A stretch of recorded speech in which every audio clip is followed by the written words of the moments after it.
told you, I want nothing to do with this baby. Take this money and get rid of it. Now get out of my office. Maya's hands trembled as she held the pregnancy test, the 2 pink lines staring back at her like an accusation. Positive. 3 tests, 3 times. 3 undeniable confirmations of a truth she'd been avoiding for 2 weeks. She was pregnant with Ethan Blake's baby. The bathroom of her tiny studio apartment near Columbia University suddenly felt smaller, the walls pressing in. Outside, New York City hummed with its usual chaos. Sirens, traffic, the sound of millions of lives happening simultaneously. But in this moment, Maya's world had narrowed to 2 pink lines and a decision that would change everything. She'd met Ethan 6 months ago at a charity gala she'd only attended because her roommate had dragged her along. Maya had been in her scrubs, coming straight from a 12-hour shift at the hospital where she did her medical student rotations, completely out of place among Manhattan's elite in their designer gowns and tailored suits. And then Ethan Blake had looked at her, not past her, not through her, at her. "You look like you'd rather be anywhere else," he'd said, appearing at her elbow with 2 glasses of champagne. "I'd rather be sleeping," Maya had replied honestly, too exhausted for social niceties. He'd laughed. A real laugh, not the polite chuckle she'd heard him give to other guests. Honest. I like that. Everyone here lies with their smiles. That had been the beginning. What followed was 3 months of the most intense, consuming relationship Maya had ever experienced. Ethan was brilliant, demanding, often cold to others but surprisingly warm with her. He'd shown her a version of himself he claimed no one else saw, vulnerable, almost human beneath the ruthless CO exterior. But there were warning signs. His obsession with work, the way he'd canceled dates for board meetings, his absolute refusal to discuss the future beyond, "Let's see where this goes." The coldness that would sometimes overtake him when she mentioned wanting a family someday. "Children complicate everything," he'd said once, his voice flat. "They're liabilities in my world." She should have listened. Now, staring at the positive test, Maya made her decision. She would tell him. Tonight, whatever his reaction, she deserved to know where she stood before making any choices about her future. Ethan's penthouse apartment occupied the top 3 floors of a building in Tribeca, all glass and steel, and cold modern luxury. Maya had a key, another sign she'd misread, as meaning more than it did. She found him in his home office, surrounded by monitors displaying stock prices and financial reports. A phone pressed to his ear while he typed furiously. "I don't care about the Q3 projections, Marcus. Make the numbers work, or I'll find someone who can." He hung up without saying goodbye. Typical Ethan efficiency. Then he saw her, and his expression softened fractionally. "Maya, I wasn't expecting you tonight. I have a conference call in 15 minutes. I'm pregnant." The words hung in the air between them like a grenade with the pin pulled. Ethan's face went completely blank. Not angry, not shocked, just empty. That terrified her more than rage would have. "How far along?" His voice was clinical, detached, like he was discussing a business acquisition. 6 weeks, maybe 7. "I haven't seen a doctor yet, but the tests can be wrong. I took 3, all positive." He stood slowly, walked to floor-to-ceiling windows overlooking Manhattan's glittering skyline. His reflection in the glass was unreadable. "This is unfortunate timing," he said finally. Unfortunate timing. Like she'd scheduled her pregnancy poorly, conflicting with his quarterly earnings report. "Ethan, I know this is unexpected, but we can't." He turned to face her, and the man looking back was someone she didn't recognize. Cold, calculating, completely in control. "I don't want that child, Maya. I've been clear from the beginning about where I stand on this. Children don't fit into my life. They never will." The floor seemed to tilt beneath her feet. "That child? You mean our baby?" "I mean a complication I didn't plan for and won't accommodate." He walked to his desk, pulled out his checkbook with mechanical precision. I'll pay for whatever you need. The procedure, recovery time, compensation for lost work. Name your price. Maya felt something crack inside her chest, not her heart breaking, but something deeper, her illusions shattering. The fantasy version of Ethan she created in her mind dissolving to reveal the truth she'd been willfully ignoring. He wasn't secretly soft underneath. He wasn't going to change for her. He was exactly who he'd always shown himself to be, a man who treated everything, including her, as a transaction. I don't want your money, she said quietly. Everyone wants money. Stop being dramatic and tell me. I don't want your money. Her voice cracked like a whip through the penthouse. I wanted. She stopped, realizing the futility. It doesn't matter what I wanted. You've made yourself clear. She turned toward the door, each step feeling like walking through concrete. Maya. His voice stopped her at the threshold. For one desperate second, she hoped, if you choose to keep it against my wishes, don't expect anything from me. No financial support. No involvement. No acknowledgement. I'll have my lawyers draft papers making that legally binding. She didn't turn around. Didn't let him see the tears starting to fall. Don't worry, Ethan. You won't hear from me again. Good. That single word, cold, final, relieved, was the last thing Ethan Blake ever said to her. Maya left the penthouse, left the key on his entry table, and left Manhattan that same night. She packed everything she owned into her 15-year-old Honda, withdrew what little money she had from her bank account, and drove north. Home, back to the small town in upstate New York she'd fought so hard to escape, where everyone knew everyone and dreams came to die. But at least she'd be safe there. At least her baby would be safe. She touched her still flat stomach as the city lights faded in her rear-view mirror. It's just you and me now, she whispered. And I promise, I'll be enough. We don't need him. We don't need anyone. The lie tasted bitter, but she told it anyway, 3 years later. Lily, honey, don't run too far ahead. Maya's voice carried across the small park in Meadowbrook, the tiny upstate New York town where she'd rebuilt her life from ashes. She watched her 3-year-old daughter, all wild dark curls and boundless energy, chase a butterfly with a single-minded determination only toddlers possessed. Lily was beautiful, brilliant, perfect in every way, and she looked exactly like her father. Same steel-gray eyes that seemed too intelligent for a child. Same sharp features that would be devastating when she grew up. Same intensity in everything she did, whether it was stacking blocks or learning her ABCs. Every time Maya looked at her daughter, she saw Ethan Blake, and every time it hurt a little less than before. 3 years had transformed her. She was no longer the naive medical student who believed a billionaire could love her. She was Maya Santos, nurse practitioner, owner of Meadowbrook Medical Clinic, single mother, and survivor. The clinic had been a struggle to establish. Small-town medicine didn't pay well, and her medical school debt was crushing. But she'd made it work through sheer determination and the kindness of locals who'd known her since childhood. She'd carved out a life. Not the one she'd planned, but a good one nonetheless. Mama, look. Lily ran back, clutching a dandelion like it was a diamond. For you. Maya knelt, accepting the weed flower with exaggerated reverence. It's beautiful, baby. Thank you. Beautiful like you, Mama.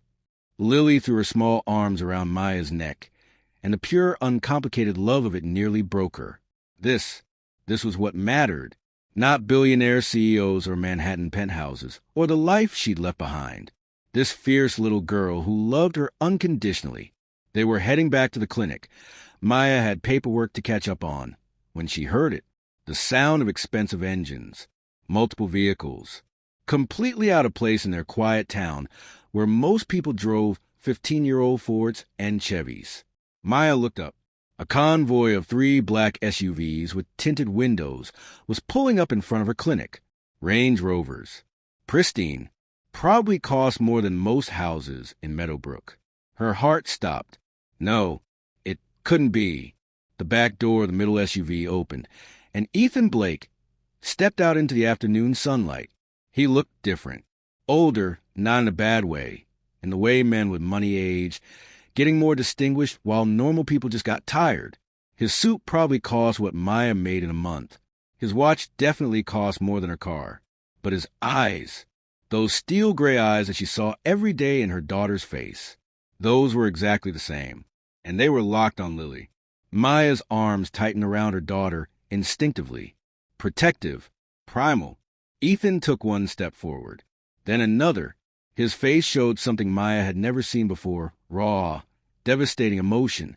His eyes glistened with what might have been tears. Maya. His voice cracked on her name. She stood slowly, positioning herself between him and Lily. You need to leave. Please. I just need. His eyes went to Lily again, drinking her in like a dying man seeing water. Is she? She's mine. That's all you need to know. Maya's voice was steel. Now leave before I call the police. Maya, please. I know I have no right, but I've been searching for 3 years. Good. You wasted 3 years of your life like you wasted mine. Now you know how it feels. She picked up Lily, who was watching the strange man with curious eyes. We're leaving. Wait. Ethan's desperation was visceral. Just let me explain. Explain what? How you called our daughter that child? How you offered me money to get rid of her? How you promised I'd never hear from you again? Maya's voice rose with each word.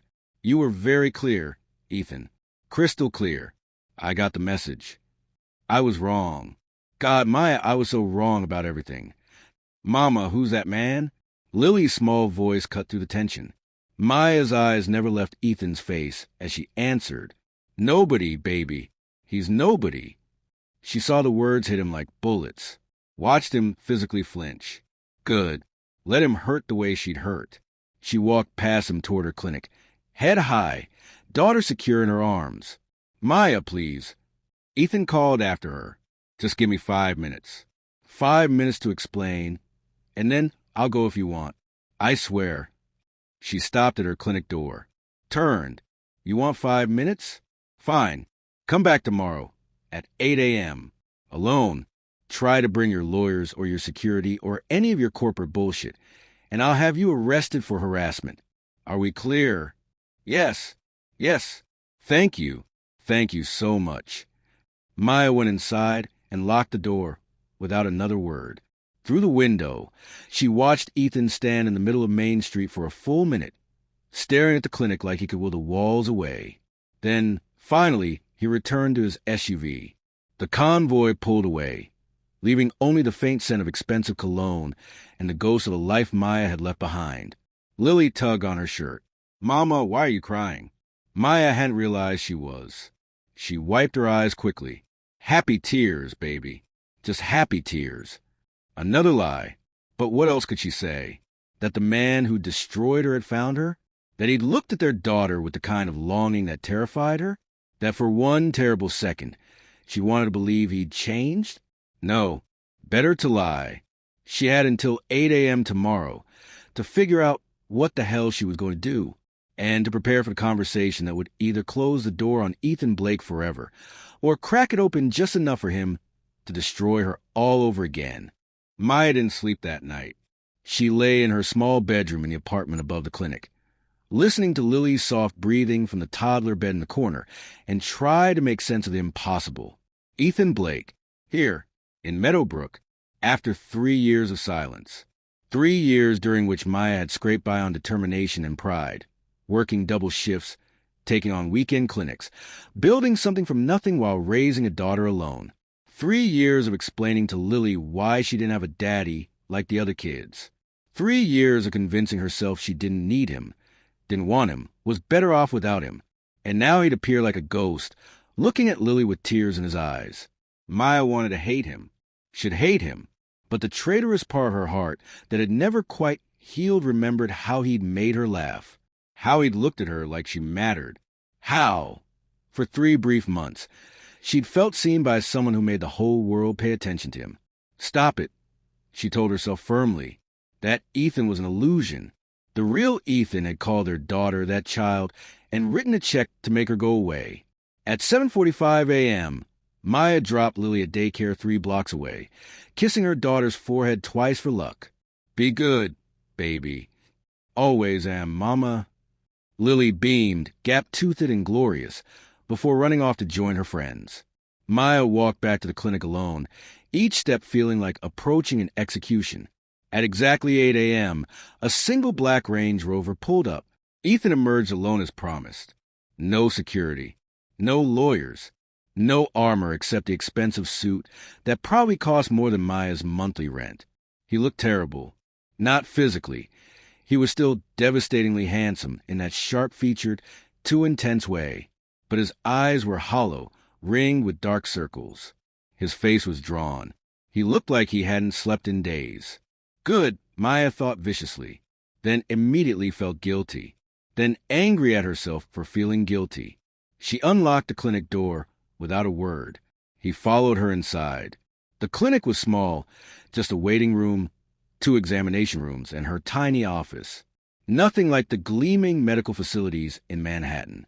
But it was hers, built with her own sweat and sacrifice, and she was proud of it. Ethan looked around like he'd stepped into an alien world. Maybe to him, he had. My office, Maya said shortly, leading him to the cramped room with its second-hand desk and mismatched chairs. You have 5 minutes. Start talking. Ethan sat. Or rather, he crumpled into the chair like someone had cut his strings. His hands trembled as he ran them through his hair. I don't know where to start. Try I'm sorry and see how that feels, Maya said coldly. I'm sorry. God, Maya, I'm so sorry. For everything. For what I said. For how I treated you. For, his voice broke. For missing 3 years of her life.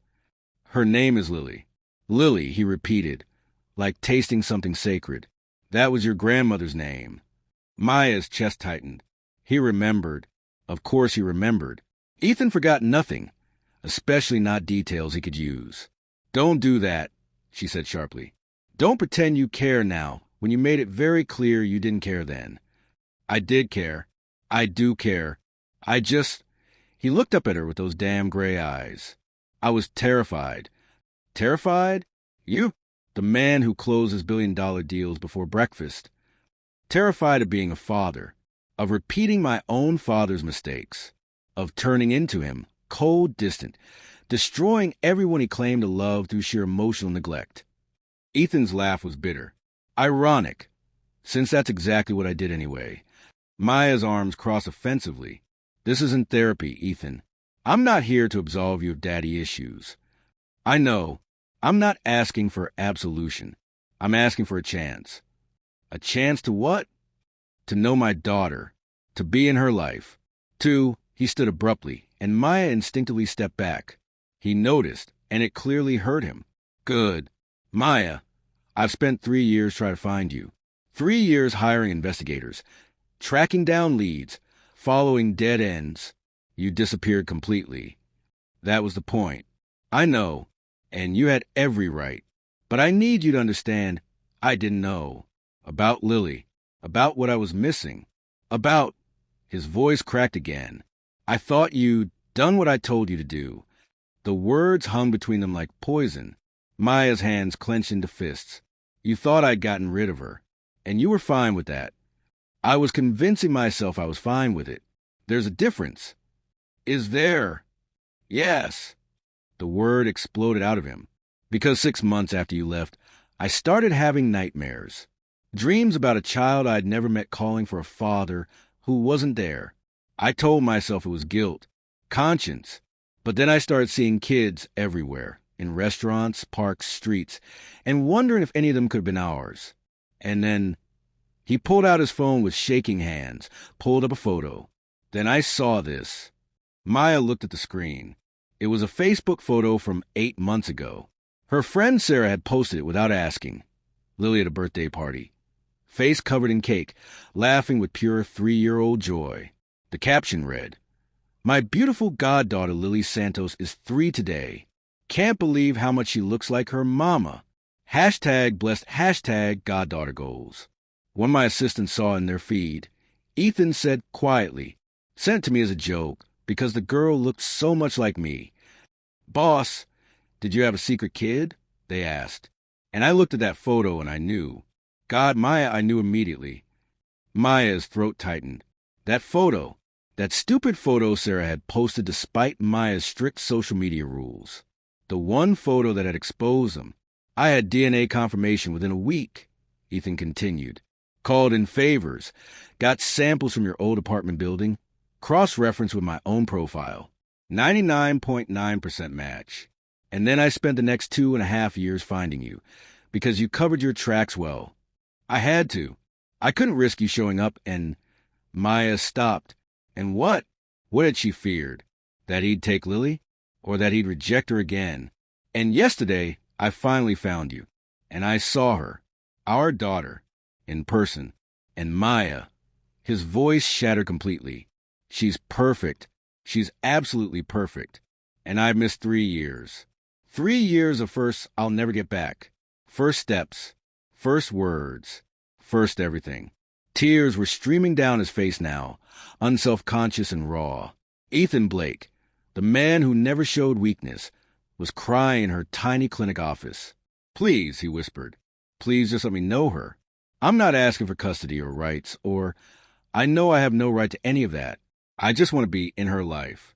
However you'll allow, whatever terms you set, I'll agree to anything. Maya's own tears threatened. She blinked them back furiously. You can't just appear after 3 years and expect. I expect nothing. I'm begging for everything. And then, to her absolute shock, Ethan Blake sank to his knees on the worn linoleum floor of her clinic. Please, Maya, please. I'll spend the rest of my life making this up to you. To her, just give me a chance. The CEO of Blake Enterprises, worth over $2 billion, was on his knees in a small-town clinic begging, and Maya felt something crack in her carefully constructed armor. Get up, she said quietly. Not until you answer. Ethan, not until you answer.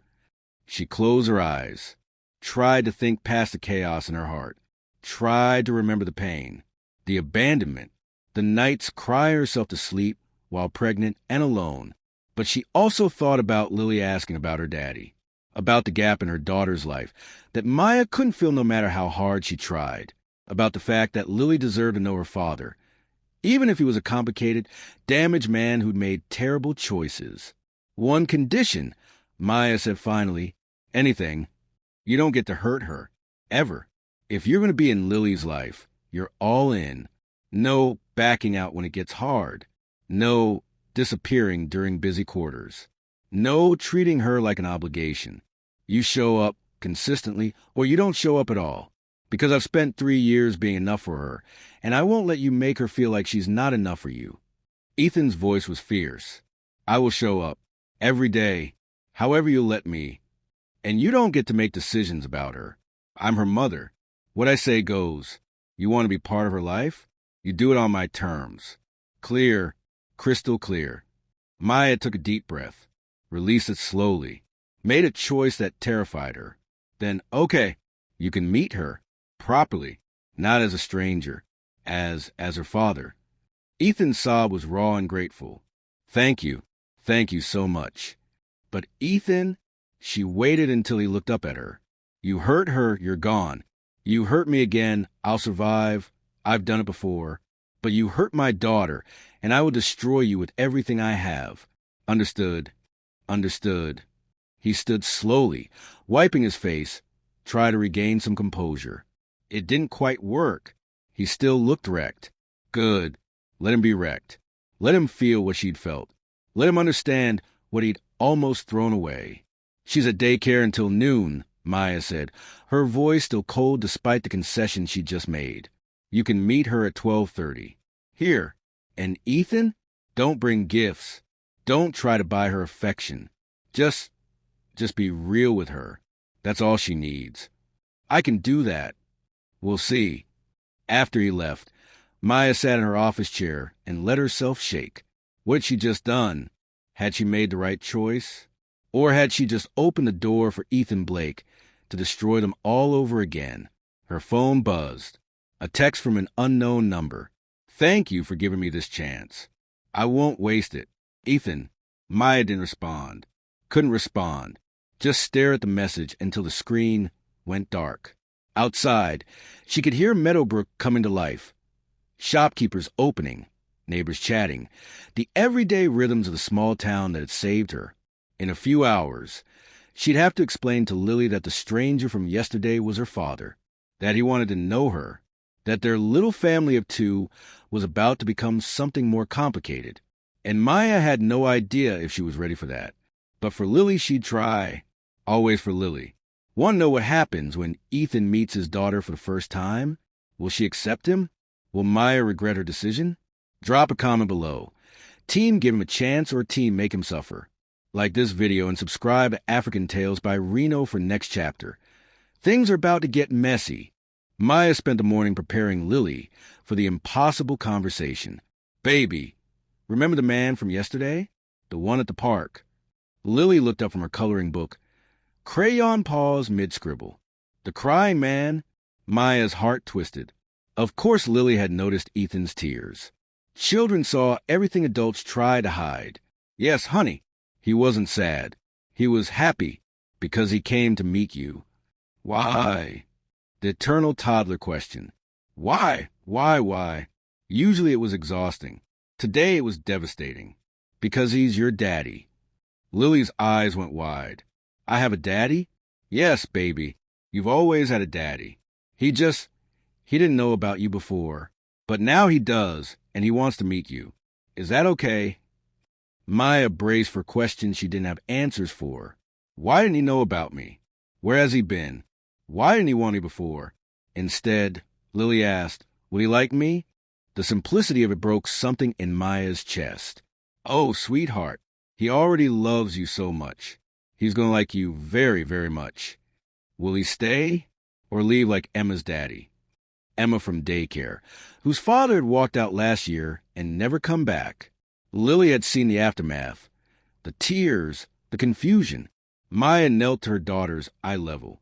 I don't know, baby. I hope he'll stay. But even if he doesn't, you'll always have me. Always. That will never change. Promise? Promise. At 12:25, Ethan arrived. Early. Probably had been parked around the corner since 11 a.m., working up courage. He'd changed clothes, still expensive, but more casual. Dark jeans, a simple sweater. Trying to look approachable instead of intimidating. It almost worked. Almost. She knows, he asked Maya quietly. I told her you're her father. I told her you want to meet her. I told her. Maya's voice hardened. I told her you'd be kind. I will be. I swear it. Lily was in the clinic's small playroom, surrounded by donated toys and coloring books.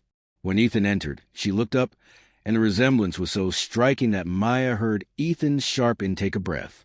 They had the same eyes, the same serious expression when concentrating, the same way of tilting their heads when curious. Hi, Lily said, with the fearless confidence only 3-year-olds possessed. Are you my daddy? Ethan's voice was strangled. Yes, I'm your daddy. Oh, okay. She went back to coloring like this was the most natural thing in the world. Ethan looked to Maya, clearly lost. She took pity on him. Barely. You can sit with her. Just be yourself. Ethan lowered himself to the floor with awkward uncertainty. A billionaire CEO, surrounded by plastic toys and children's books. Completely out of his element. What are you drawing? He asked tentatively. A dragon. It's very good.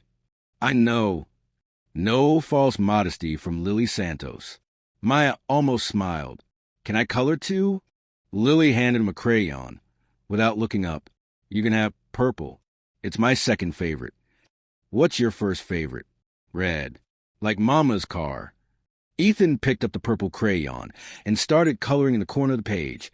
Carefully stay within the lines like this was a billion-dollar contract instead of a child's drawing.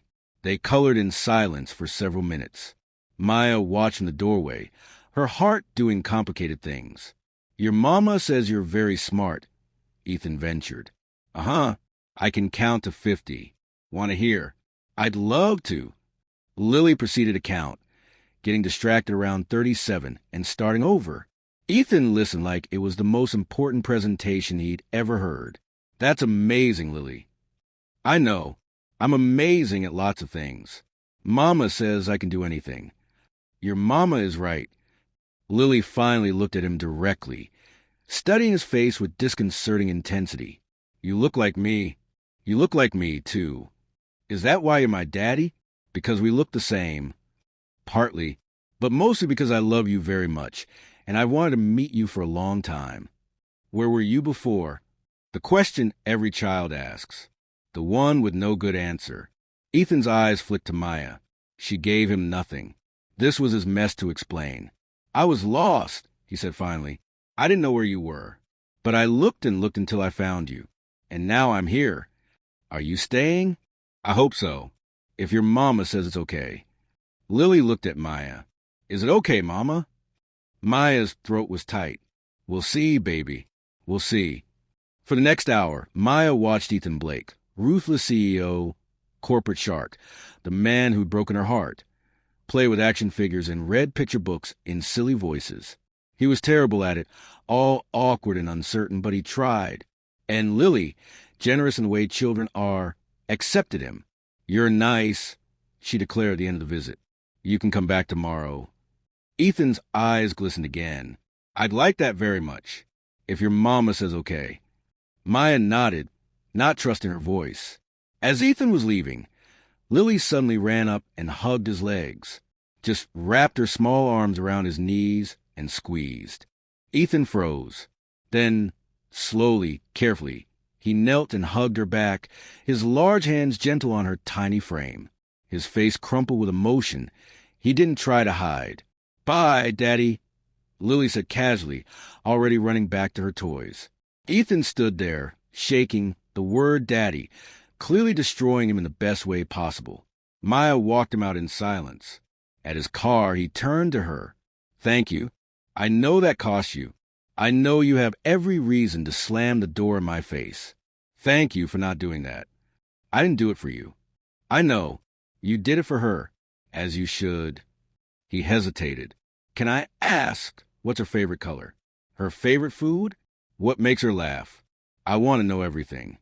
Maya's defenses cracked just slightly.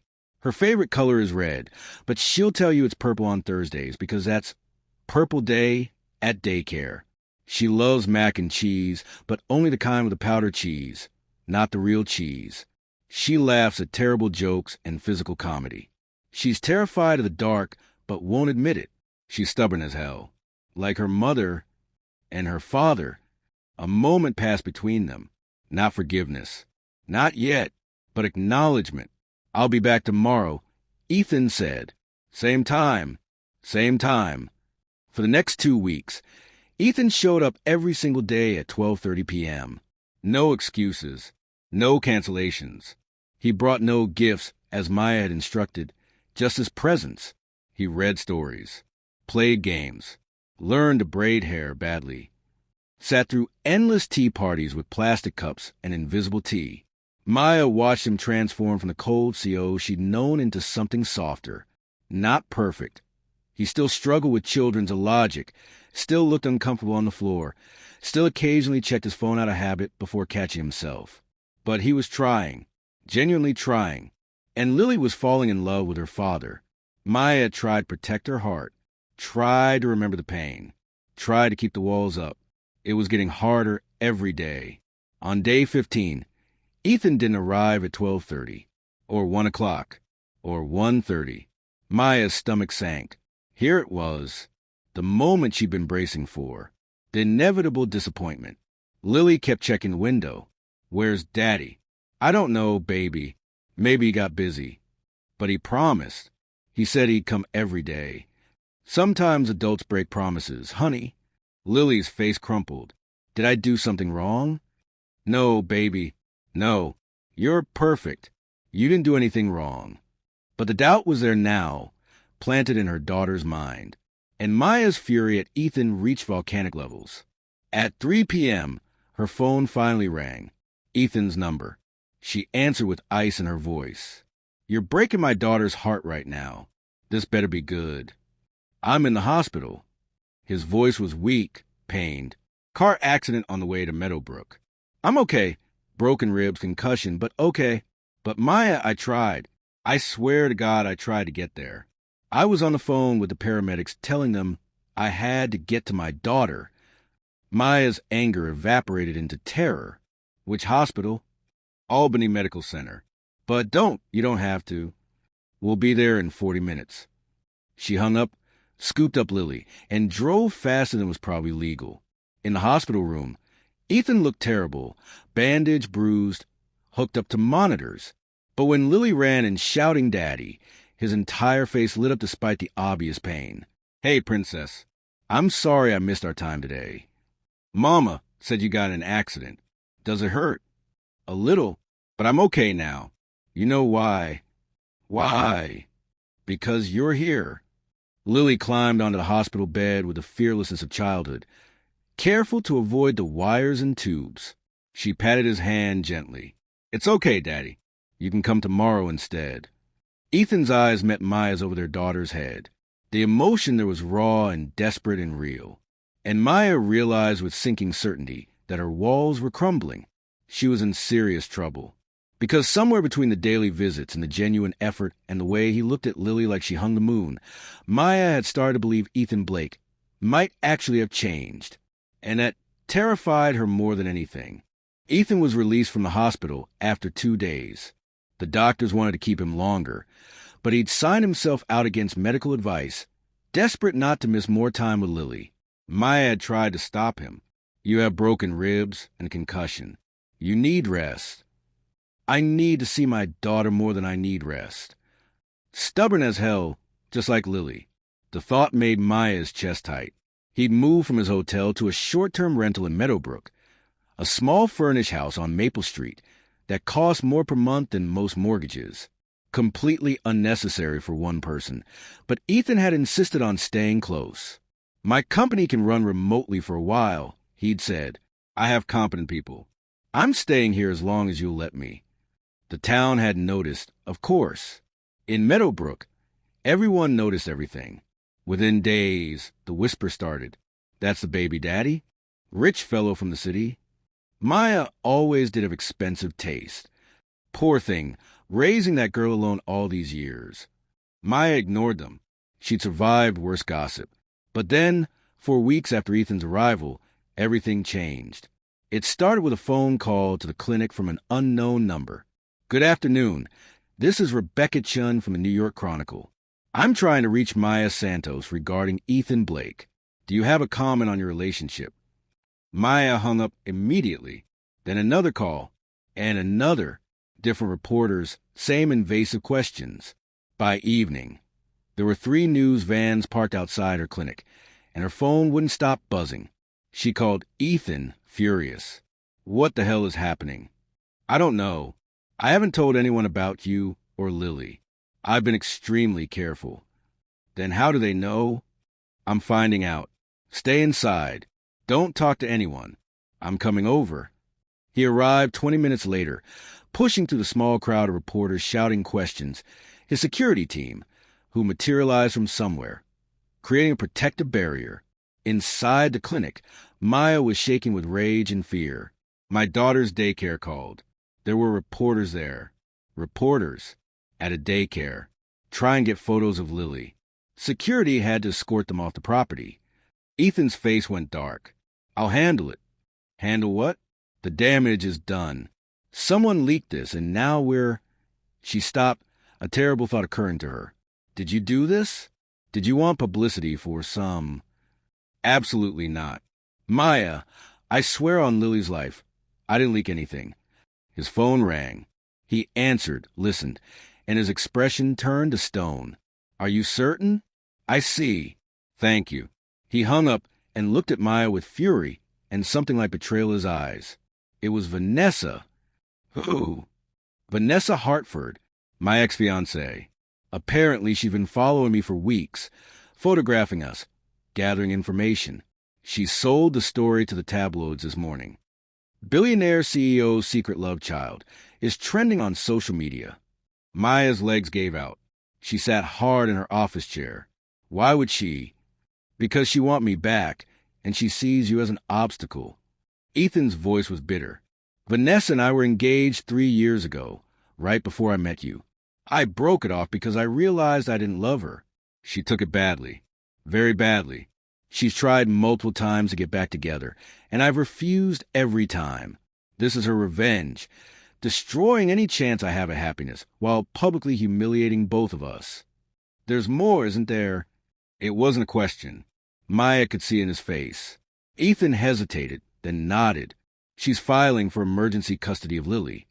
The world tilted. She can't do that. She has no legal standing. She's claiming I do, and she's arguing that as my fiancé, which she's claiming we still are, despite my repeated denials, she has a vested interest in my child's welfare.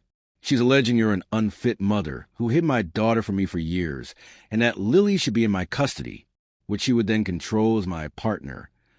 Maya couldn't breathe. This is insane. This is Vanessa. She comes from money, has powerful legal connections, and doesn't accept losing.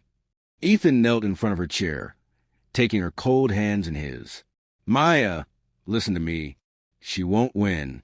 I have the best lawyers in the country. We'll fight this. We?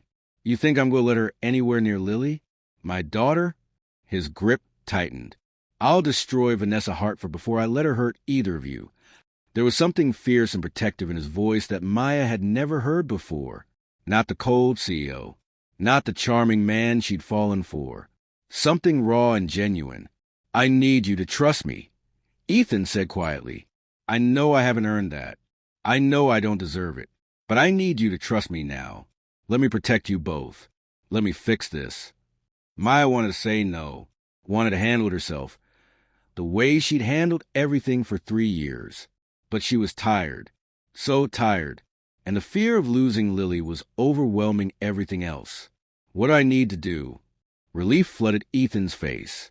First, we're moving you and Lily somewhere safe. Vanessa knows where you live, and I don't trust her not to try something desperate. My security team has already vetted a location. I'm not leaving Meadowbrook. This is our home. Just temporarily. A few days, maybe a week, while my lawyers file countermotions and restraining orders. Ethan, please, Maya, please, let me do this one thing. Let me keep you safe. She looked into those gray eyes, Lily's eyes, and saw a genuine terror there. Fear of losing his daughter. Fear of failing again. Okay, she whispered. Okay. Ethan's safe location turned out to be a private estate in Connecticut, an hour's drive from Meadowbrook. Gated, secure, completely excessive. Lily thought it was an adventure. Are we on vacation, Mama? Something like that, baby. The legal battle moved swiftly. Ethan's lawyers filed emergency motions, provided evidence of Vanessa's harassment, demonstrated her lack of any legal standing. But Vanessa was clever. She documented every moment of Ethan's time in Meadowbrook, painting a picture of a father denied access to his child by a vindictive mother. The tabloids ate it up. Baby mama keeps billionaire from his daughter. Ethan Blake's secret family. Love or extortion? The waitress who trapped the CO. Maya wasn't a waitress. She was a nurse practitioner with a medical degree. But facts didn't matter to people who wanted a story. On the third day at the estate, Ethan's lead attorney arrived with news. Vanessa's offering a deal. Absolutely not, Ethan said immediately. Hear me out. She'll drop the custody suit and retract her public statements if... The lawyer hesitated. If you agree to marry her within 6 months. Silence. Then Ethan laughed, harsh and bitter. She's lost her mind. She's desperate, and she has proof that could complicate things. What proof? Text between you two from 3 years ago, including one where you told her you'd never let a woman and a child trap you into a life you didn't want. Maya's stomach dropped. You said that. Ethan's face was anguished. That was before. It was when I didn't know about Lily, when I was trying to convince Vanessa I was serious about breaking up. I was cruel and stupid, and I said things I didn't mean to make her leave me alone. But you said them. Yes, I said them. And if those texts become public, they'll destroy any sympathy we have. The narrative becomes heartless billionaire who wanted to avoid responsibility. Which, he laughed again, hollow, which is exactly what I was. The lawyer cleared his throat. So, what do you want me to tell her? Tell her to go to hell. Ethan, I'm not marrying Vanessa Hartford. Not for money, not for reputation, not to avoid bad press. Tell her we'll see her in court. After the lawyer left, Maya and Ethan sat in heavy silence. Those texts, Maya said finally, were they true? Did you really believe I was trying to trap you? No. I believed I was damaged and incapable of being what you needed. I believed I'd destroy anything good in my life, because that's what I'd always done. I believed, his voice broke. I believed I didn't deserve you or happiness or family. So I pushed it all away before it could push me away first. That's not an answer. The answer is, I was a coward. I saw you falling in love with me, and it terrified me because I never felt anything like what I felt for you. So when you told me you were pregnant, I panicked. I said the cruelest thing possible to make you leave before I could hurt you worse. And then I spent 3 years realizing that the worst hurt was a hurt I'd already done. Maya's eyes burned. I can't do this again. I can't let you in just to watch you leave. I'm not leaving. You don't know that. I know that every day for the past month and a half, I've woken up thinking about Lily, about the sound of her laugh, about the way she concentrates when she colors, about how proud she is when she counts to 50. I know that the thought of losing either of you makes me physically ill. I know that. He stopped, took a breath. I know that I'm in love with you, Maya. I've been in love with you since the night you showed up at that gala in Scrubs and told me you'd rather be sleeping. And I was too broken and stupid to admit it then. But I'm admitting it now. The words hung in the air between them. Ethan, you don't have to say anything. You don't have to feel the same way. I'm not asking for that. I'm just asking you to let me fight for you. Let me prove I'm not the man I was 3 years ago. Let me... Shut up, Maya said softly. Then she kissed him. It was nothing like their first kiss 3.5 years ago. That had been passion and heat and recklessness. This was desperation and hope and the terrifying possibility of second chances. When they broke apart, both breathing hard, Ethan touched his forehead to hers. I'll fight for you both, he whispered. Vanessa, the press, my own demons, whatever it takes. You'd better, Maya said, because if you hurt Lily again, I'll make Vanessa look merciful. Deal. Outside, in the estate's living room, Lily was watching cartoons, blissfully unaware that her world was about to get very complicated. But at least this time, Maya wasn't facing it alone. Did you see that coming? Vanessa is pure evil. Can Ethan protect his family? Will Maya's heart survive this? Smash that like button if you're Team Ethan. Comment fight for them if you want to destroy Vanessa in court. Subscribe for next chapter. The final battle begins. Share this now. The custody hearing happened on a cold morning in October, 3 months after Vanessa had filed her lawsuit. Maya sat in the courtroom next to Ethan, their lawyers flanking them like armor. Across the aisle, Vanessa Hartford looked like money itself. Designer suit, perfect makeup, the kind of confidence that came from never being told no. But Maya wasn't a scared medical student anymore. She was Lily's mother, and mothers fought. Vanessa's lawyer presented their case. Ethan Blake, a devoted father, had been cruelly denied access to his daughter for 3 years. Maya Santos, the mother, had deliberately hidden the child to extort money from Mr. Blake. Maya's hands clenched. Lies. All lies. Then Ethan's lawyer stood. Your Honor, I'd like to present evidence of Ms. Hartford's systematic harassment of my clients over the past 3 months. He displayed text messages, emails, photos of Vanessa following Maya, recordings of Vanessa calling Lily's daycare, pretending to be family, documents showing Vanessa had hired private investigators to dig up dirt on Maya's past. The evidence was damning. Then came the coup de grace, Ethan's own testimony. Your Honor, 3 years ago I told Maya Santos I didn't want her child. I was cruel. I was wrong. But Maya didn't hide Lily from me. I told her explicitly that I wanted no contact, no involvement, no acknowledgement. I hired lawyers to draft papers, ensuring I'd have no legal obligation. Maya did exactly what I demanded. She left and raised our daughter alone. He pulled out documents. The papers he'd mentioned 3 years ago, drafted but never signed because Maya had disappeared before his lawyers could serve them. Ms. Hartford is not a concerned partner looking out for my child's welfare. She's a woman who's been harassing my family because I refused to marry her.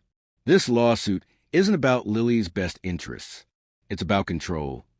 The judge's expression grew colder with each revelation. When it was over, the ruling was swift. Case dismissed with prejudice. Vanessa was ordered to cease all contact with Maya, Lily, and Ethan. Restraining order granted. Vanessa's face was a mask of fury as she was escorted out by security. But Maya barely noticed. She was too busy watching Ethan, the man who just publicly admitted his worst mistakes to protect them. Outside the courthouse, media swarmed. But this time, Ethan's security held them back. "No comment," he said firmly, shielding Maya with his body as they walked to the car. In the back seat, safely away from cameras, Maya finally breathed. "It's over?" she asked. "It's over." Then she started crying. Not sad tears. Release. Relief. 3 months of fear and stress pouring out all at once. Ethan pulled her against his chest, letting her soak his expensive suit with tears, murmuring reassurances into her hair. "You're safe. She's safe. I've got you both." When Maya finally stopped shaking, she pulled back to look at him. "Thank you. For everything. Don't thank me for fixing a mess I partially created. I should have been there from the beginning. You're here now. That's what matters." They picked up Lily from Maya's mother, who'd been watching her during the hearing. The little girl ran to Ethan immediately. "Daddy, did you win?" Ethan swept her up, holding her close. "We won, Princess. We all won." Back in Meadowbrook, life slowly returned to normal, or a new version of normal. Ethan didn't return to New York.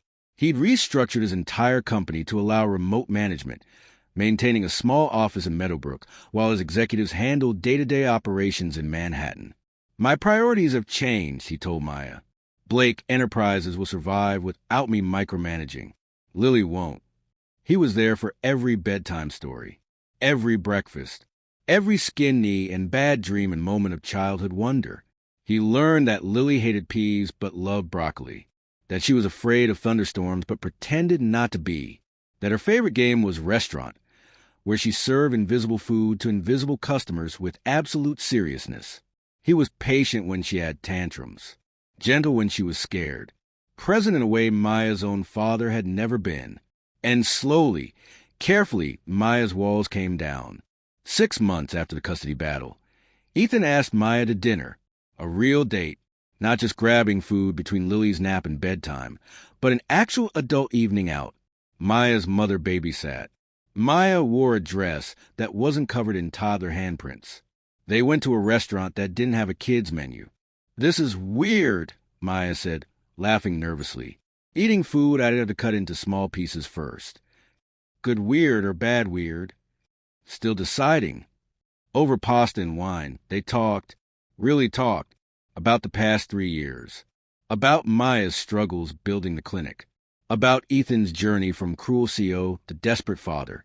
"I go to therapy now," Ethan admitted, "twice a week, working through the damage my own father did, understanding why I sabotage good things. Is it helping? I think so.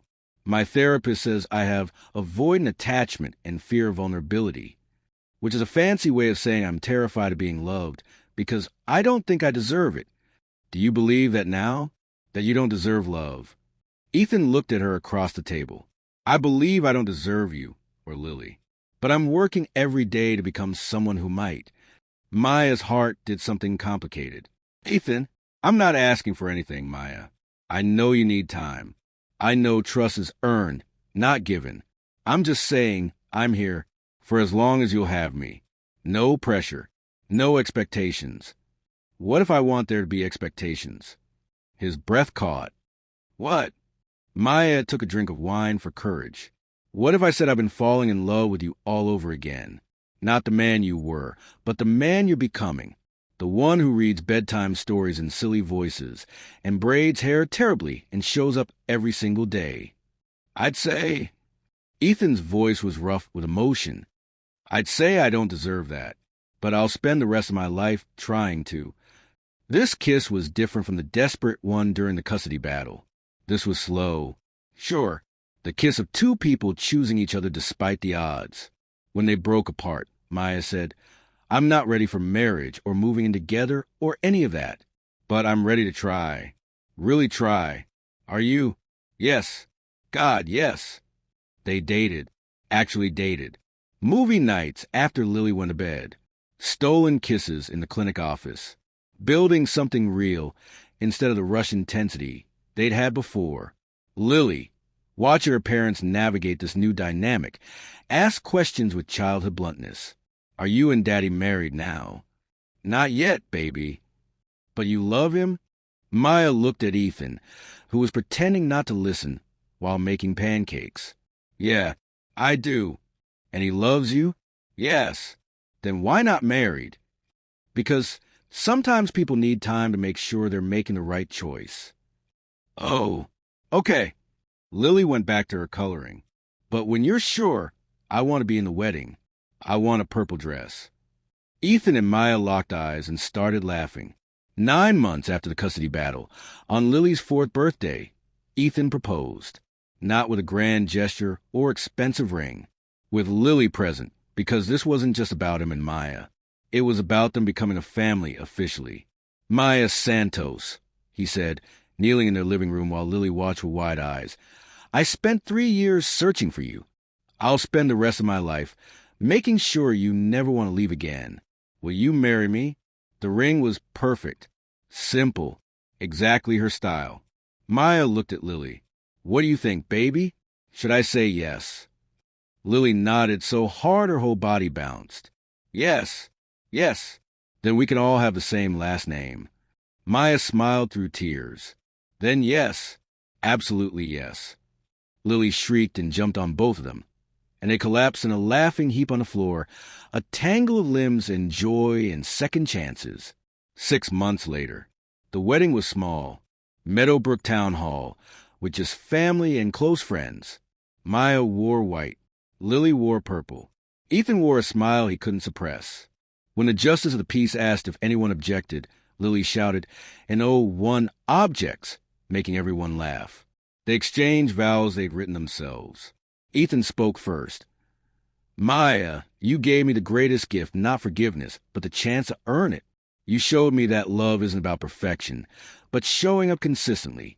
I promise to show up for you and Lily every single day for the rest of my life." Maya's turn. "Ethan, you broke my heart, but you also proved that people can change if they want it badly enough. You're not the man who rejected us. You're the man who fought to deserve us. I love you, not the billionaire, not the CEO, just you." Lily as ring bearer. Took her job very seriously, walking down the aisle with a pillow and a scowl of concentration that made people cry from cuteness. When Ethan and Maya kissed, Lily cheered loudest of all. 1 year later. Life wasn't perfect. Ethan still struggled sometimes with expressing emotion. Maya still had trust issues that flared up occasionally. They argued about money. Maya hated his extravagant gestures. Ethan wanted to give her the world. And parenting styles. Maya was structured. Ethan was learning. But they worked on it. Together. Lily started kindergarten. Ethan made sure he was at every parent-teacher conference, every school play, every soccer game. The Meadowbrook Medical Clinic expanded with Ethan's funding, which Maya accepted only as a business investment with full repayment terms. "Thank you very much." And on quiet evenings, when Lily was asleep and the house was peaceful, Ethan would hold Maya close and whisper, "Thank you for giving me a second chance." And Maya would respond, "Thank you for earning it," because that was the truth of their story. Not a fairy tale. Not love conquering all. Just two broken people choosing each other over and over, one day at a time. And that was enough. More than enough. It was everything. The end. From 1,300 Nigerian nairas in the last story to literally saying, "I don't want that child. In this one, Ethan had to work for his family. If this story made you cry, laugh, or want to scream, demolish that like button. Subscribe to African Tales by Reno for more emotional roller coasters. Comment, did Ethan deserve forgiveness? Or should Maya have made him suffer longer? Tag someone who needs to believe in second chances. Share this story, because sometimes people do change if they want it badly enough. God bless you all. More incredible stories coming soon. Hit that notification bell.